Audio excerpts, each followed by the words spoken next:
When Kris Trafford's son got sick, her life changed. Her family was split up. She spent nights sleeping in Toronto's Sick Kids Hospital, and her future was uncertain. But during those dark times, Kris found a simple way to make life a little more normal. Take a look.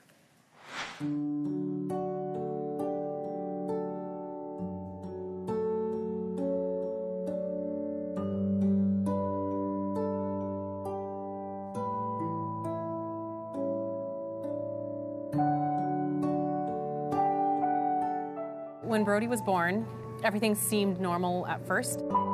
He started having some problems with breathing, but we didn't quite understand why. We ended up in the hospital multiple times, being admitted for pneumonia. Got to a point where finally in December, he started coughing up blood and his fever went very high, so we came straight to Sick Kids. They had no clue what was wrong with him. We just assumed it was a pneumonia case, and people would ask, "Are you going to be home by Christmas?" And I always laughed and said, "Oh yeah, of course we'll be home by Christmas. Why would we be here so long?" We didn't end up going home until May.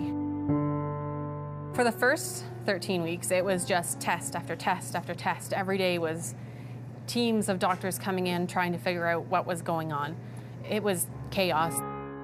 They finally figured out that his intestinal system wasn't working, his stomach wasn't working, his swallowing wasn't working, so everything that he ate, he just dumped into his lungs, which led to 7 cases of pneumonia. For 3 months, he was attached to machines and gained no weight, and we were watching him starve to death. It was heartbreaking to watch your little one do that. Desmond and Jade went to my sister's house, and it was a whole life transition.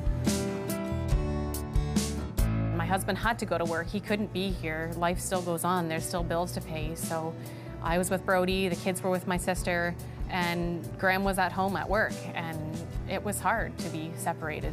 We had no idea about the Ronald McDonald House. We knew about it, but never thought that we would qualify for it. Until finally I accepted a social worker and we got into the house after being in the hospital for 7 weeks. At first, I would stay with Brody all the time, and I slept in the hospital even when I had a room here, until basically the nurses finally said, "You need to go and sleep somewhere else because your batteries are going to drain." And it was like having a recharge of battery when I came here.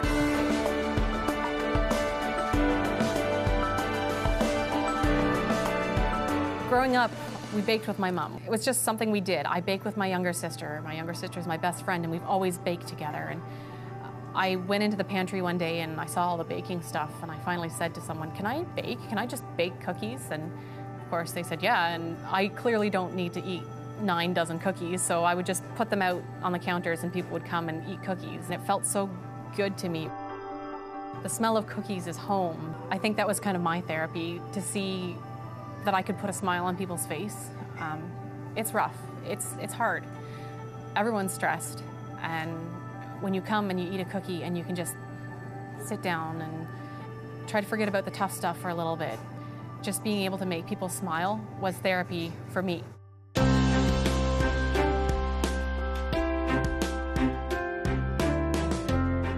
Brody's 16 months now. I guess he was 2.5 months when we started, and he's growing. He's doing well in some ways.